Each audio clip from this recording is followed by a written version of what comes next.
Morning lovely and beautiful friends, welcome back to my channel. তো আজকে সকালে উঠে বাপি আর মা দুজনে মিলে পুজোটা সামলে নিয়েছে। সকালবেলায় পুজো, আজকে যেহেতু বৃহস্পতিবার তো বাড়িতে আরতি হয়, বৃহস্পতিবার পুজো হয়।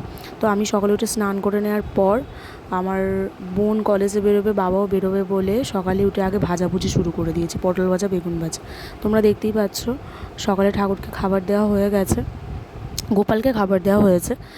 আর এখানে গণেশ ঠাকুরকেও দেওয়া বাকি আছে খাবার এখনও।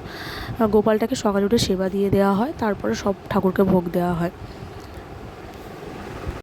তো দেখতেই পাচ্ছ বেগুন ভাজা আর পটল ভাজা হয়েই এসেছে, এবার নামাবো।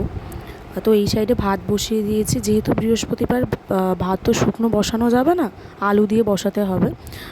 শুকনো বলতে গেলে জল আলু এগুলো দিয়ে, জল তো দিতেই হয় ভাতে, আর আলুটা দিতে হয়, কারণ ভাতটা আজকে প্রথমবার আমি বসাচ্ছি। আমি এমনি সব রান্না করতে পারি, ইভেন করিও, বাট ভাতটা করিনি কোনো দিন, আজকে করছি। তো সেই কারণে আর আমার মা বললো ভাত আজকে দিয়ে দিয়েছি, বসাতে নেই, আলু দিয়ে বসাতে হয়, তো করে নিলাম। হয়ে নেওয়ার পর এখানে কড়াই তেল দিয়ে নিচ্ছি, পর আস্তে আস্তে সব রকম সোয়াবিনটা করবো, সব মশলা দেওয়ার পর জিরে গুঁড়ো, ধনে গুঁড়ো, জিরে দিয়ে দিয়েছি গুঁড়ো, সব গোটা জিরে, একটু গ্রেভি টাইপের বানিয়ে নেব।